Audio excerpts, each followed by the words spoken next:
오늘은 대림절 세 번째 주일입니다.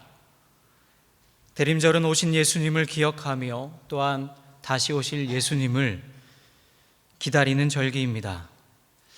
남은 대림절 기간을 통해 이 땅에 오신 예수님을 더욱 깊이 생각하고 또 만날 수 있는 시간이 되기를 간절히 소망합니다.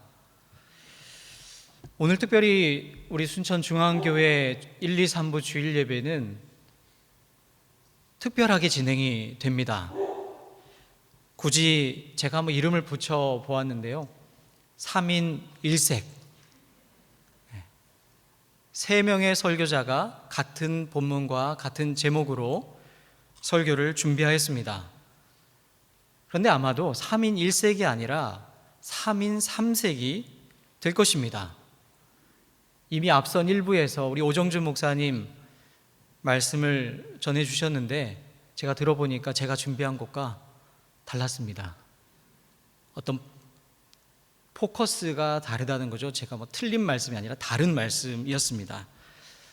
아마 제가 3부 설교하시는 김도일 목사님의 설교 원고를 보지는 못했지만 분명히 말씀드리건대 제 설교와 다를 것입니다.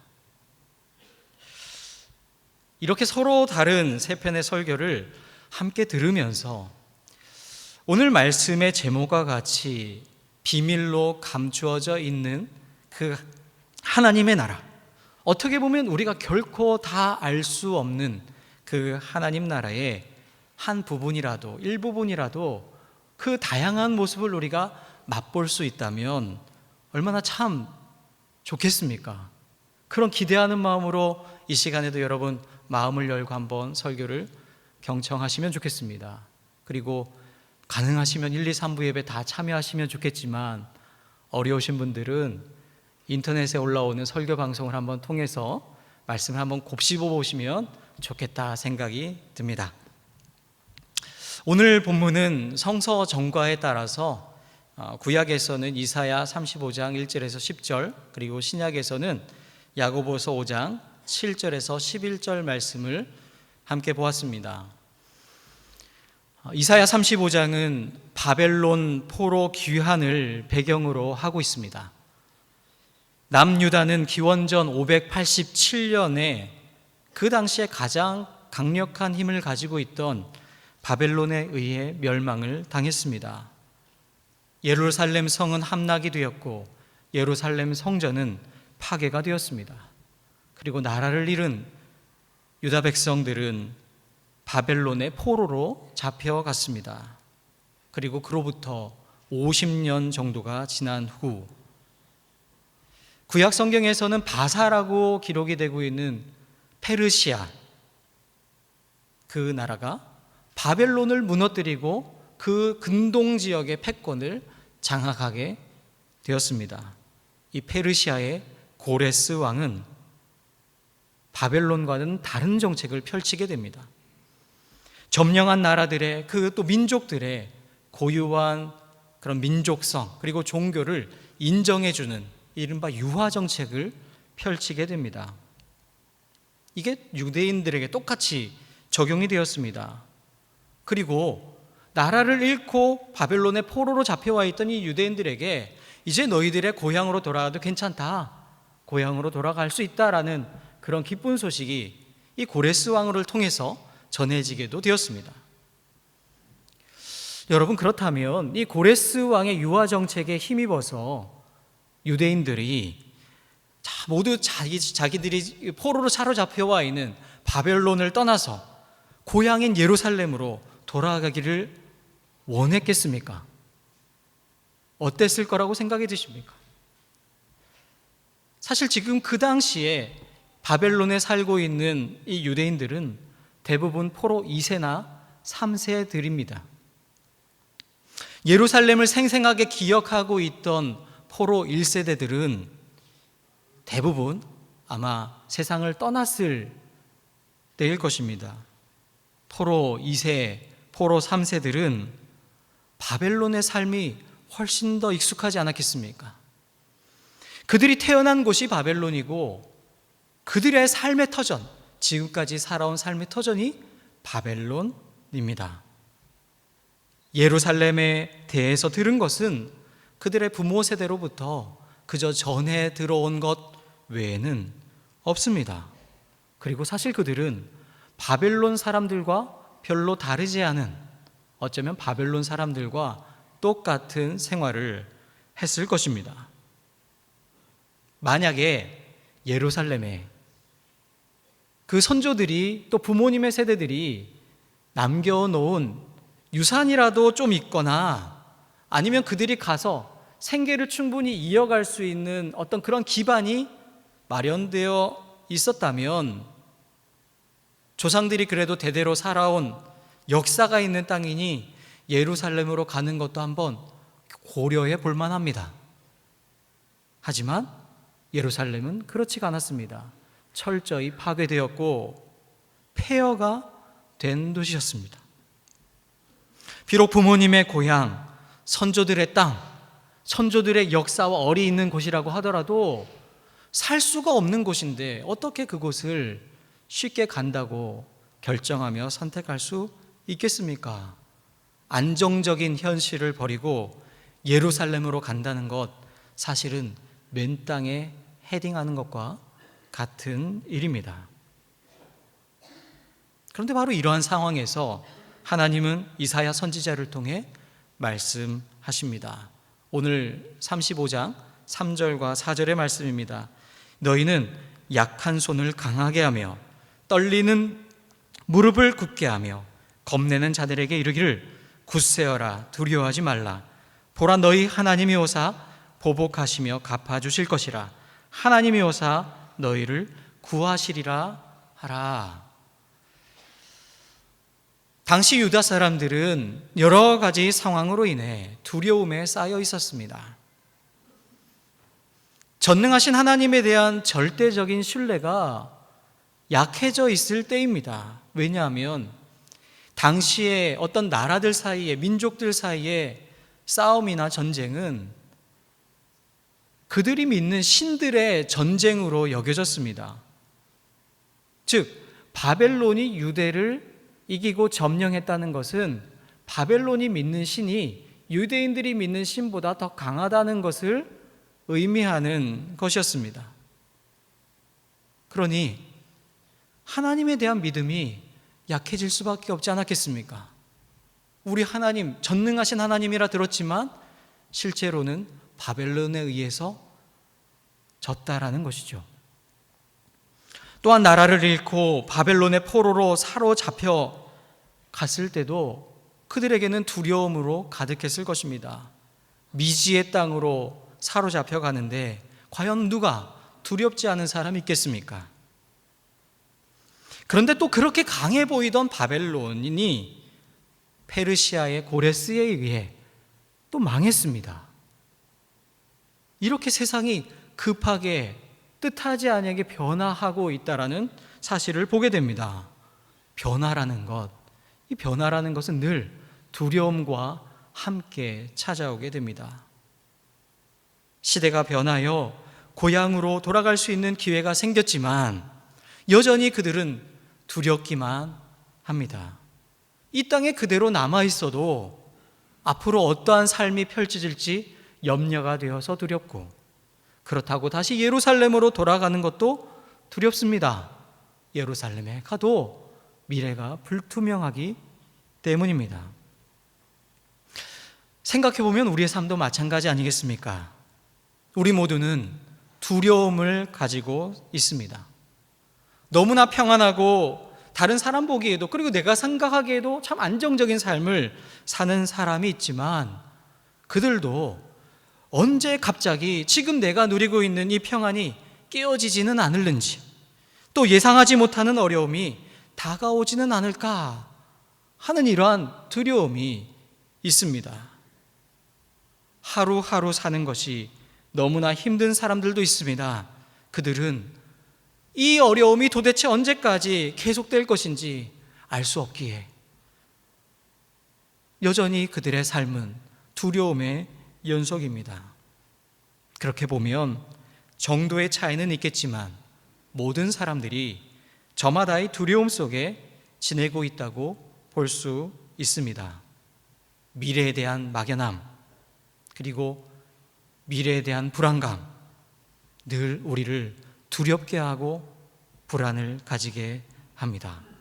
그런데 바로 그러한 유대인들에게, 그리고 오늘 두려움에 살아가고 있는 우리에게 주님이 말씀하십니다. 굳세어라, 두려워하지 말라. 분명히 두려운 상황인데 어떻게 두려워하지 않을 수 있겠습니까? 분명히 누가 봐도 막막한 상황인데 어떻게 그 막막함을 넘어설 수가 있겠습니까? 하나님께서는 우리가 두려워하지 않아야 할 그 근거를 오늘 말씀에 이어서 계속 말씀해 주고 있습니다. 오늘 보면 4절을 아까 읽었는데 4절 하반절을 다시 한번 제가 보겠습니다. 보라, 너희 하나님이 오사 보복하시며 갚아주실 것이라. 하나님이 오사 너희를 구하시리라. 그렇습니다, 여러분. 하나님은 오시는 하나님이십니다. 우리와 멀리 떨어진 채 그저 우리를 관망하고 지켜보시는 하나님이 아닙니다. 우리의 삶 가운데 오시고 우리의 그 두려움 가운데 오시는 분이십니다. 여러분, 그렇다면 그 하나님이 오셔서 무엇을 하십니까? 오늘 말씀해 보니 하나님이 오셔서 보복하시며 갚아주시며 또 하나님이 오셔서 우리를 구해 주신다, 구원해 주신다 말씀하십니다. 여기에서 보복하신다, 하나님이 원수를 갚아주신다, 이 말씀은 그저 단순히 폭력적인 방법으로 적들을 물리치고 안갚음을 해주신다는 그런 뜻이 아닙니다. 하나님께서 보복하시고 갚아주시는 것은 우리를 구원하시는 것과 연결이 되어 있습니다. 그리고 그 말씀은 이어지는 5절 이하에서 구체적으로 무엇인지를 우리에게 말씀을 해줍니다. 하나님의 구원, 그리고 하나님이 갚아주심, 보복하심은 5절과 6절 그 이하에 기록이 되어 있습니다. 제가 말씀을 한번 읽어보겠습니다. 그때에 맹인의 눈이 밝을 것이며 못 듣는 사람의 귀가 열릴 것이며 그때 저는 자는 사슴같이 뛸 것이며 말 못하는 자의 혀는 노래하리니 이는 광야에서 물이 솟겠고 사막에서 시내가 흐를 것임이라. 여기에 나오는 앞을 보지 못하는 사람, 소리를 듣지 못하는 사람, 저는 사람, 말 못하는 사람, 바로 이러한 사람들은 당시 사회에서 가장 소외된 사람들입니다. 인간이지만 인간다운 삶을 살지 못하는, 사람들에게 인정받지 못한 채 살아갈 수밖에 없는 사람들입니다. 하나님께서 보복하여 주시고 구원하여 주신다는 것은 인간다운 삶을 살아가지 못하고 있는 그 소외된 사람들이 그 삶의 굴레에서 벗어나서 인간다운 삶을 살아갈 수 있도록 하나님께서 변화시켜 주신다는, 그래서 인간다운 삶을 살 수 있도록 해주신다는 말씀입니다. 그리고 단지 이 말씀은 장애인들, 그런 어떤 육체적인 장애를 갖고 살아가는 사람들만을 의미하는 것이 아닙니다. 이것이 상징하는 바가 있습니다. 바로 바벨론에서 포로로 사로잡혀 살아가고 있는 이 유대 백성들, 그들을 의미하는 것입니다. 그들의 삶을 생각해 보십시오. 그들은 자유를 빼앗긴 채 포로로 살아가고 있었습니다. 눈을 뜨고 보는 것 같지만 보지 못하는 삶을 살고 있습니다. 귀가 열려서 듣는 것 같지만 사실은 듣지 못하는 삶을 살고 있습니다. 하고 싶은 말이 있어도 하지 못하는 삶을 그들이 살아가고 있던 것입니다. 그런데 하나님이 오셔서 보복하시고 구원하여 주신다는 것은 바로 그들의 자유를 빼앗고 억누르고 있던 그러한 사슬들을 벗겨버리고 그들로 하여금 인간다운 삶을 살 수 있도록 해주신다는 하나님의 약속의 말씀입니다. 단순히 신체적인 장애만을 고쳐주시는 것만을 의미하지 않습니다. 몸의 병과 연약한 마음을 고쳐주신 것이 아니라 하나님이 오셔서 잃어버린 정의를 회복시켜 주신다는 사실입니다. 하나님이 오셔서 거짓 평화가 있는 곳에 참 평화를 주신다는 말씀입니다. 하나님이 오셔서 생기를 잃은 그곳에 참 생명의 기운을 불어 넣어 주신다는 말씀입니다. 오늘 우리가 읽지는 않았지만 성서전과에 따른 복음서 말씀이 있습니다. 마태복음 11장 2절에서 11절 말씀입니다. 이 구절을 읽지는 않겠지만 이 말씀에 보면 감옥에 갇혀있던 세례 요한이 예수님에게 사람을 보내서 하는 질문이 나옵니다. 오실 그이가 당신이십니까? 아니면 우리가 다른 사람을 기다려야 합니까? 라는 질문입니다. 이 질문에 대해서 예수님은 우리가 앞에 읽었던 이 이사야 35장 5절과 6절의 말씀을 인용하시면서 대답을 하십니다. 우리가 앞에 읽었던 이 말씀이 곧 메시아, 구원자의 사역, 그분의 사역은 눈먼 사람의 눈을 뜨게 하고 귀를 열어주고 입을 열어주며 자유롭게 하고 인간답게 살도록 하는 것이 바로 메시아의 사역이다. 그리고 바로 지금 그 역사가 일어나고 있다라고 세례 요한에게 대답을 하셨습니다. 무슨 말씀입니까? 바로 예수님이 그 역할을 감당하신 메시아라는 말씀 아니겠습니까? 그렇게 이 땅에 오시는 하나님을 통해 자유와 구원을 경험하게 된 이들의 모습, 그 모습이 바로 오늘 본문 10절에 나옵니다. 우리 10절의 말씀 한번 다 같이 읽어보면 좋겠습니다. 한번 같이 한 목소리로 읽겠습니다. 여호와의 속량함을 받은 자들이 돌아오되 노래하며 시온에 이르러 그들의 머리 위에 영영한 희락을 띠고 기쁨과 즐거움을 얻으리니 슬픔과 탄식이 사라지리로다. 아멘. 두려움 속에 살아가고 있던 사람들, 너무나 기나긴 시간 동안 포로로 살아가며 그 생활에 익숙해 있던 이들에게 정의와 평화와 생명의 하나님이 오셔서 자유와 해방을 맛보게 하여 주십니다. 두려움을 이겨내게 하시며 다시 자유의 땅 예루살렘을 향하여 행진하게 하신다는 모습, 오늘 10절의 말씀을 통해서 우리에게 보여주고 있습니다. 그리고 10절에 그들이 노래하면서 시온에 이르러 하나님의 약속의 그 땅에 이르러 하나님의 성호를 찬양하는 모습을 그리고 있습니다. 바로 이것이 정의와 평화, 생명의 하나님의 나라, 하나님께서 통치하시며 다스리시는 하나님의 나라, 영원한 기쁨과 즐거움이 넘치는 곳, 슬픔과 탄식이 사라진 바로 우리가 꿈꾸고 사모하는 하나님의 나라의 모습입니다. 우리가 보내고 있는 이 대림절은 이러한 하나님의 나라를 더욱 사모하고 더욱 기대하는 기간입니다. 예수님께서 자유를 빼앗긴 채 포로로 살아가던 이 땅에 오셔서 정의와 평화, 생명의 하나님 나라를 열어주신 것처럼 오늘 2019년에도 우리에게 진정한 하나님의 나라가 이루어지기를 위해 우리가 기도하고 또 노력하고 그렇게 함께 힘쓰는 주간이 바로 이 대림절 기간입니다. 그런데 이 2020년을 바라보며 이 대림절을 보내는 이때에 우리가 정말 하나님의 나라를 맛보며 누리며 그렇게 꿈꾸며 또 그렇게 실천하며 살아가고 있는지 생각해 볼 때 이 하나님의 나라와 점점 멀게 살아가는 우리의 모습이 보이는 현실을 보게 됩니다. 우리가 살아가는 오늘 한국교회의 현실 속에 정의가 아닌 불의가 정의의 모습을 위장한 채 광장에서 큰 소리를 치고 있지 않습니까?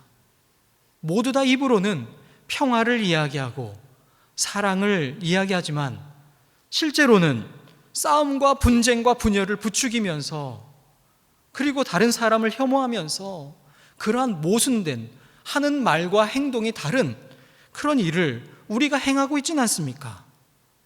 오늘 우리의 안타까운 현실이 아니라고 누가 부정할 수 있겠습니까? 뿐만 아니라 우리가 살아가는 이 생태계를 보십시오.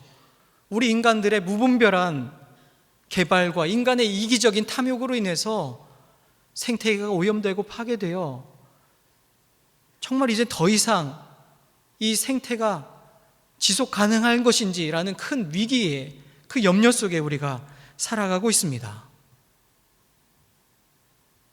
여러분, 이처럼 어두움이 짙어져 가는 이때에 과연 오늘 읽은 10절의 말씀처럼 슬픔과 탄식이 사라진 하나님의 나라를 이야기한다는 것, 여러분, 이것이 과연 어떻게 느껴집니까?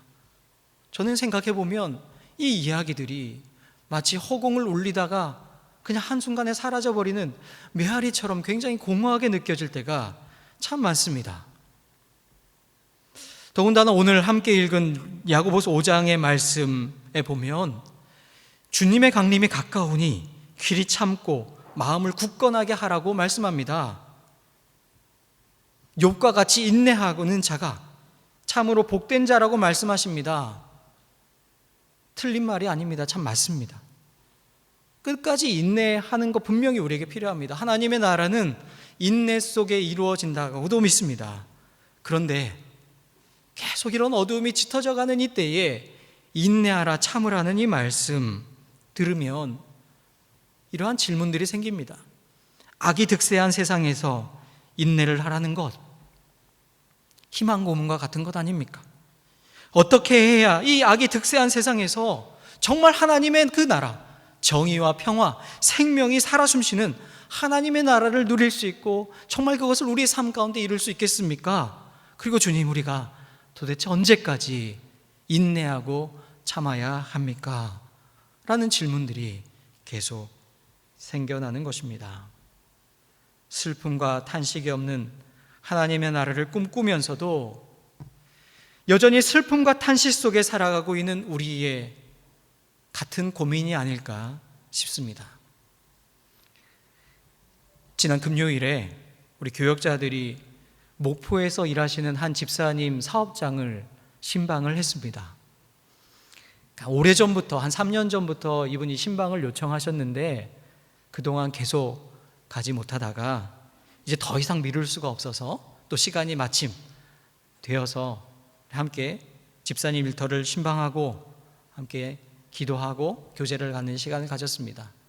그리고 신방 마치고 그 근처에 있는 김대중 노벨 평화상 기념관에 잠시 들러서 관람을 하였습니다. 김대중 대통령은 단순히 우리나라 대통령 중에 한 분이 아니라 사실 우리나라 민주주의의 역사를 대표하고 나라를 위해 또 평화를 위해 일한 세계적으로 인정받는 분 아니시겠습니까? 그리고 저는 개인적으로 그렇게 생각합니다. 고 김대중 대통령은 진정한 그리스도인이고 또 동시에 정치인이었다.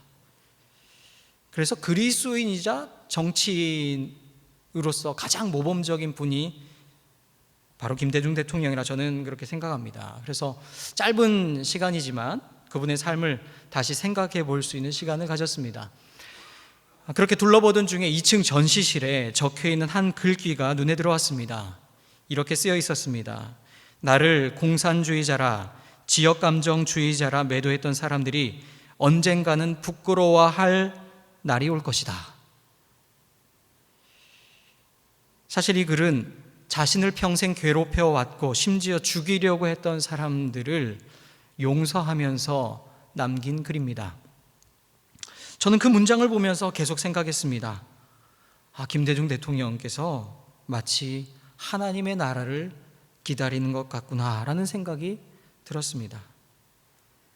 평생 민주주의를 위해, 자유민주주의를 위해 투신한 고 김대중 대통령을 공산주의자라고 매도하고 지역 감정의 가장 큰 피해자인 그분을 그 지역 감정을 일으킨 사람으로 매도한 사람들, 그들이 여전히 있습니다. 여전히 그 사람들이 참여하고 뉘우치기는커녕 마치 이 나라의 주인인 양 행세를 하고 있는 것이 오늘 우리의 현실입니다. 그들은 전혀 부끄러워하지 않고 있습니다. 마침 그날 12.12 쿠데타의 주역들이 극동방송의 이사장인 김정한 목사와 함께 12.12 쿠데타 40주년을 기념하는 만찬을 했다는 그 소식을 보면서 더 깊이 생각해 보게 되었습니다. 부끄러워하기는커녕 저렇게 떳떳하게 활개치며 다니고 있는데 왜 김대중 대통령은 그들을 사면해 주었을까? 역사의 단죄를 받아 정의를 굳게 세워야 했는데 왜 그렇게 하지 않으셨을까? 과연 그들이 자신의 행동에 대해 부끄럽게 생각할 그날이 오기나 할까라는 그러한 답답하면서도 원망스러운 마음이 들었습니다. 그러한 답답한 마음을 가지고 오늘 이 하나님의 말씀을 계속 생각해 보게 됩니다. 언제까지, 그리고 어떻게 슬픔과 탄식이 없는 하나님의 나라를 우리가 기다려야 하는 것입니까? 주님, 그 기다림이라는 것이 과연 무슨 의미입니까? 어떻게 해야 합니까? 오늘 말씀에서 주님이 말씀하십니다. 우리가 믿는 하나님, 그분은 우리에게 동떨어져 멀리 계신 분이 아니라 우리에게 오시는 하나님이시다.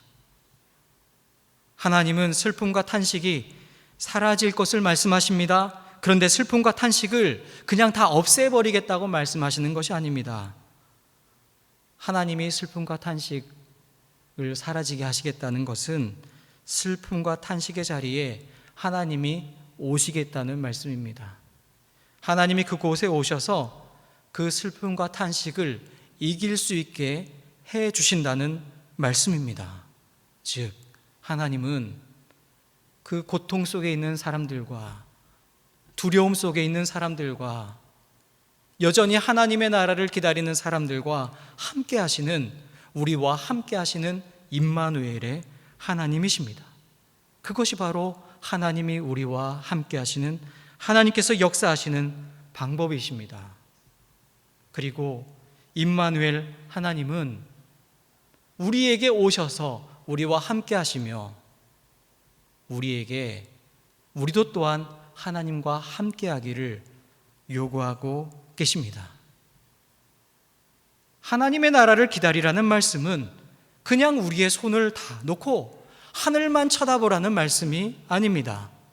우리와 함께 하시는 그 하나님을 굳게 믿고 하나님의 나라를 위해 오늘 우리가 할 수 있는 그 일을 하라는 말씀입니다. 슬픔과 탄식이 없는 하나님의 나라를 원하십니까? 그렇다면 오늘 슬픔과 탄식이 있는 그 속에 찾아가야 합니다. 하나님이 그 속에 함께 하시듯 우리도 그들과 함께 해야 합니다. 정의와 평화, 생명이 살아있는 하나님의 나라를 원하십니까? 우리가 살아가는 그곳에서 정의와 평화, 생명이 살아 숨쉴 수 있도록 우리가 할 수 있는 최선의 노력을 다 하는 것이 바로 하나님의 나라를 기다리는 우리의 모습이어야 합니다. 하나님의 나라를 위해 수동적인 기다림이 아니라 능동적이고 적극적인 기다림이 필요합니다.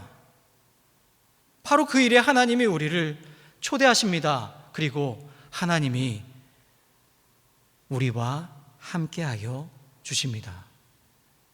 슬픔과 탄식이 없는 그 하나님의 나라, 그 하나님의 나라는 하늘만 쳐다본다고 해서 이루어지는 것이 아니라 슬픔과 탄식이 있는 그곳에서 우리가 하나님의 나라를 꿈꾸며 하나님의 나라를 이루고자 우리가 할 수 있는 능동적인 기다림을 할 때 우리 속에 이루어질 줄로 믿습니다. 사랑하는 교우 여러분, 이 대림절에 우리에게 오셔서 우리와 함께 하시는 하나님을 더욱 깊이 경험하는 우리 모두가 되기를 원합니다. 하나님이 계시는 곳에 우리도 함께 있기를 원합니다. 그리하여 하나님의 나라를 맛보며 하나님의 그 신비를 경험하는 복된 대림절 될 수 있기를 간절히 소망합니다.